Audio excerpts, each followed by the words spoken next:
Welcome back to How the World Works, Introduction to Radical Thought, where we learn to see the world like Sako over here. Don't you know the world is built with blood and genocide and exploitation?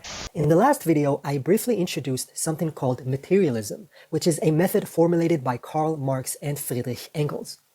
Whether you consider yourself a Marxist or not, you might find that materialism is a very powerful tool for understanding how the world really works, as opposed to the naive stories we were taught in school.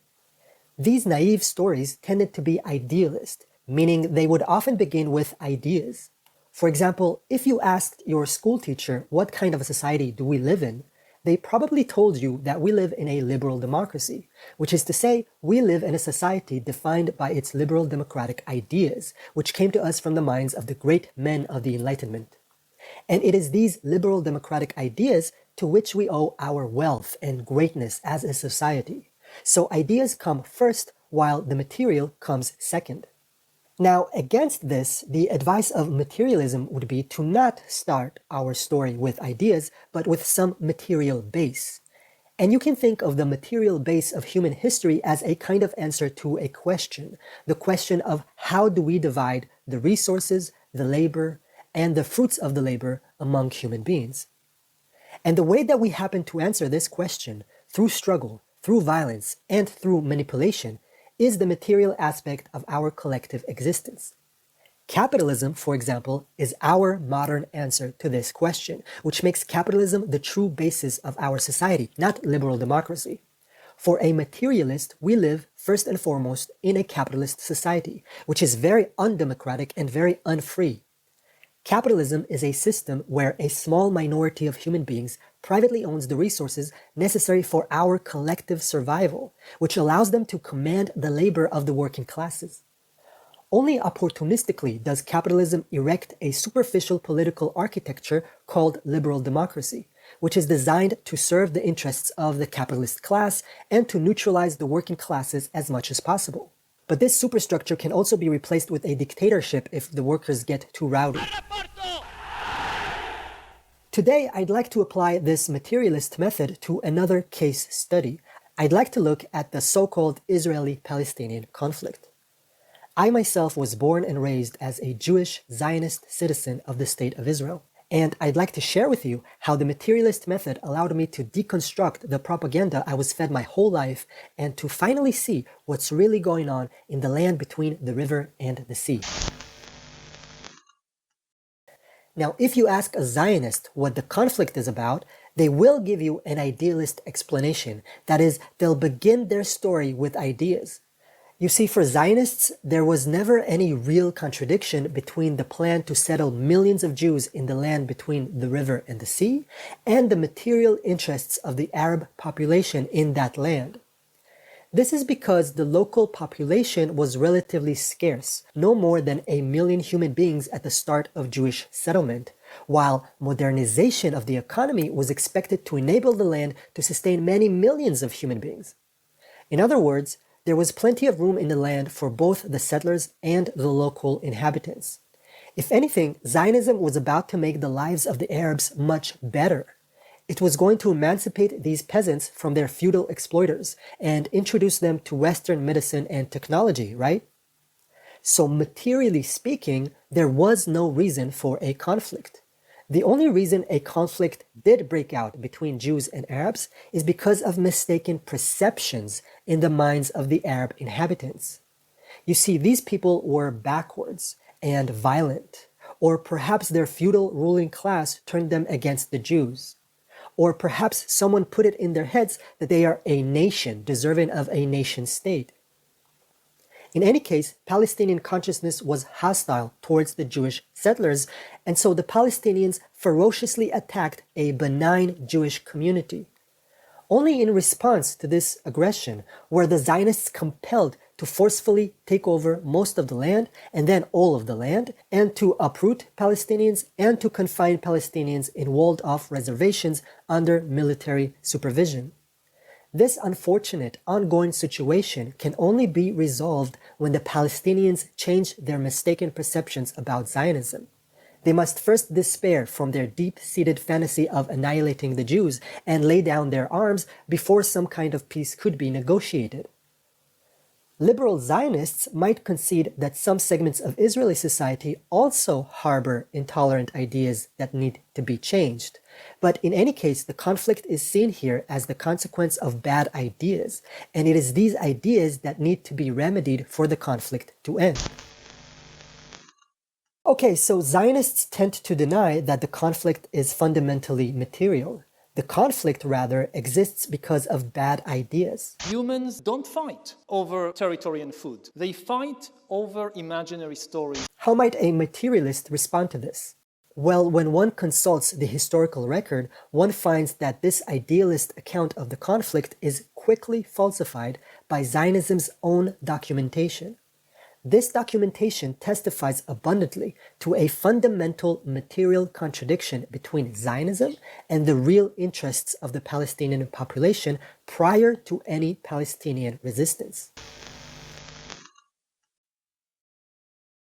From its beginning in the year 1881, Jewish settlement in the land between the river and the sea proceeded through the displacement of Palestinians. Israeli General Moshe Dayan summed this up succinctly in 1969 when he said that, quote, "There is not one single place built in this country that did not have a former Arab population." Dayan was not referring here to the displacement of Palestinians in the War of 1948 when the State of Israel was established. Rather, he was talking about the pre-state Yishuv, which was founded upon purchased land. You see, long before its militarization, Zionism got its first foothold in the country through capital. In the words of Moshe Dayan, "We came to a country which was already populated by Arabs. We bought lands from the Arabs, and Jewish settlements were built in the place of Arab villages." Typically, Zionists would purchase land from wealthy, absentee landlords and then evacuate the Arab peasants from the land which was their home for generations. And when this happened, this was devastating for the peasants, as testified by Zionists themselves. Itzhak Epstein, for example, wrote in 1905, quote, "I can still hear the dirge of the Arab women on the day their families left their village of Juana. The men rode asses, and the women walked behind them, bitterly weeping, and the valley was filled with their keening. From time to time, they would stop to kiss the stones and the earth." Manya Shochat went so far as to compare the displacement of Palestinian peasants to the anti-Jewish pogroms in Tsarist Russia from which she came. Quote, "Those of us who have seen in our own eyes how elderly Arab women are torn from the land that they had held for a long time, land that has been literally soaked with their blood and sweat, and how they are now forced in old age to find a new home, can understand how right they are to curse us. Ours is an act of violence, the price of which we are paying today and will continue to pay in the future. Anti-Semitism is the inevitable result, even to the point of armed resistance." Shochat wrote these words in a private letter in 1926. Notice how Shochat talks here about anti-Semitism and armed resistance, not as a cause of the conflict between Arabs and Jews, but rather as a result of the material contradiction between the two groups. That is, Shochat's testimony confirms the materialist perspective. It suggests that what caused the Arabs to clash with Zionism wasn't pre-existing hostility to Jews. Rather, Zionism's appropriation of vital resources inevitably turned the Palestinians against the Jewish settlers. Now, the reason that Zionism had to take resources away from Arab inhabitants is that the land between the river and the sea was actually not scarcely populated. The native Arab population was not inconsequential for a pre-industrial agrarian society, and it was making use of all the resources available in the land in order to sustain itself. Zionist planners were well aware of this fact, and they referred to it numerous times. Echad Ha'am, for example, toured Palestine around the year 1891, and he wrote that, quote, "In the entire country, one can hardly find arable land that isn't being cultivated." In 1905, Israel Zengwil reported that, quote, "Palestine proper has already its inhabitants." In 1913, Manya Shochat wrote that, quote, "The Arab question is a general problem which in no place in Eretz Israel are we able to avoid." And in 1930, Arthur Rupin wrote, There is hardly any land which is worth cultivating that is not already being cultivated.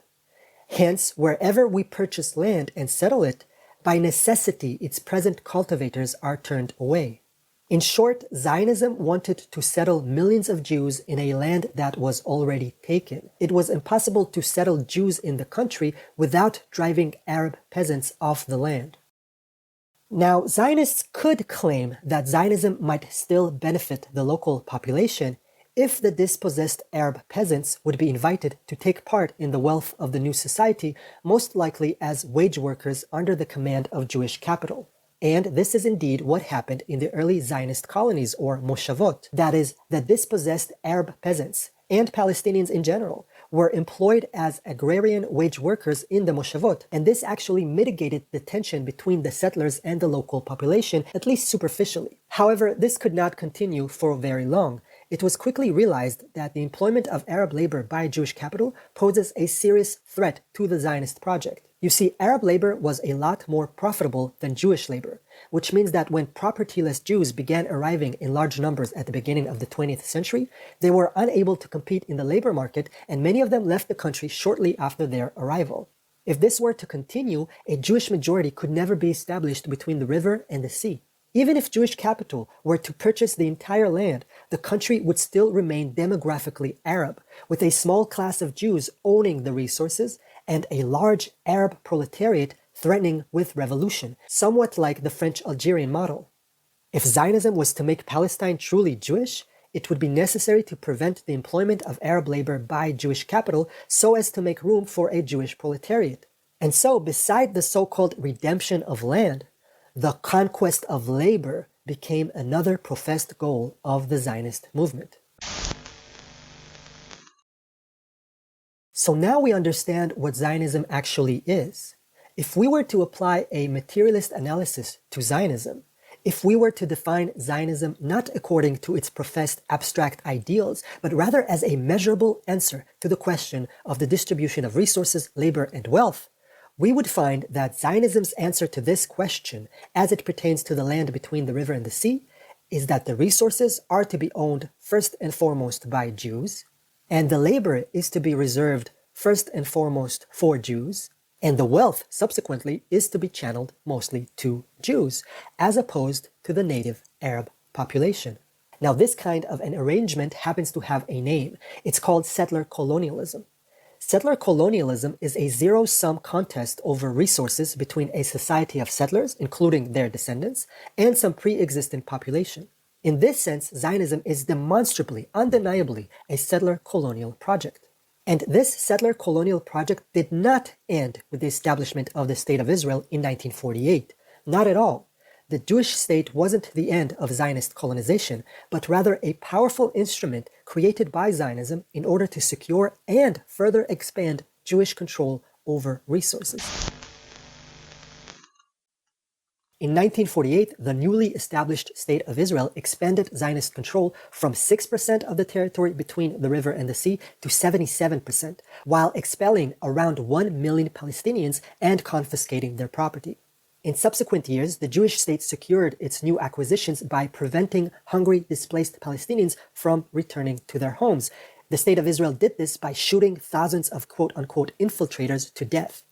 Meanwhile, the Palestinian population that remained within Zionist territory was put under military control, which was used to further dispossess them under the pretext of emergency measures. This military rule was abolished in 1966, but shortly after, in 1967, Israel took over the West Bank and the Gaza Strip, displacing 300,000 Palestinians in the process. The newly acquired territories were again put under military rule, allowing for the piecemeal appropriation of resources by Jewish settlers. To this day, the Palestinians of the West Bank live under military rule and settler terrorism. During the 1990s, it was briefly contemplated whether the 67 territories, in part or in full, might be allowed civil self-administration without relinquishing Israel's role as the only military power and final arbiter between the river and the sea. This was supposed to win Israel some semblance of international respectability, but it would have put a limit to Zionist appropriation of lands within the 67 territories. The plan found support among bourgeois Israel, a class of people centered around Tel Aviv and descended from the earliest Zionist settlers, that is, people who had already acquired property and privilege and were secure in their wealth. However, lower middle class, peripheral Israel was unwilling to relinquish its own unfinished pursuit of Lebensraum. It promptly killed the so-called peace plan, which is nowhere to be seen in Israeli politics today. Then, in 2005, Israel retreated from the Gaza Strip, an especially crowded, miserable, and troublesome Palestinian territory. It was decided to cut the strip off and let its inhabitants rot in their own filth until their wretchedness and spite would become so extreme that the international community would acquiesce in their resettlement out of the country. This is how Arnon Sofer, one of the architects of the so-called disengagement plan, explained it in an interview to the Jerusalem Post in 2004. Then, on October 7, 2023, guerrilla fighters from Gaza attacked Israeli bases and settlements around the Gaza Strip. The severity of the attack was a complete surprise, but Israel's response was per plan. First, it called on the 2.3 million inhabitants of Gaza to, quote, get out. Then it began to massacre them, starve them, destroy their homes and infrastructure, and push them south towards the Egyptian border. This horrific story is still unfolding as we speak. Finally, we should note that even within the pre-67 borders, Israel has never stopped ethnically cleansing various parts of the country. For example, the Jewish state today is forcefully driving the Bedouin population of the Negev desert into state-sanctioned Bedouin cities so that their dwellings can be replaced with Jewish homes and artificial forests. The result of all this is that Palestinians, once the unproblematic majority of the land, have been converted by Zionism into a population of redundant, burdensome human beings to be confined in ever smaller reservations and, where possible, to be erased from sight. This is not Zionism's response to pre-existing Palestinian aggression.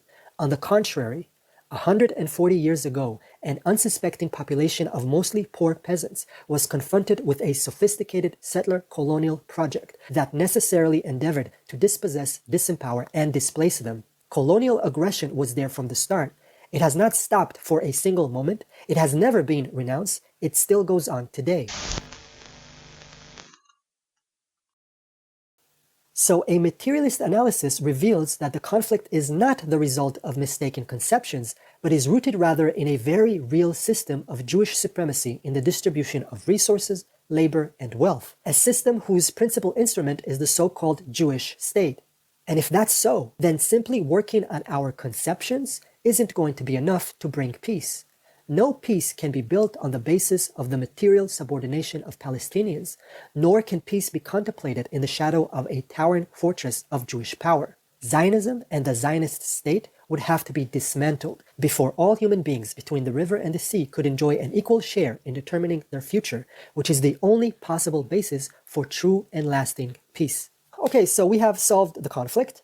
In the future, I'd like to further analyze various case studies from history and from around the world with the materialist method, as we try to understand together how the world really works. If you'd like to be notified when a new episode comes out, simply subscribe and that would do it. Thank you for listening, take care, and be good.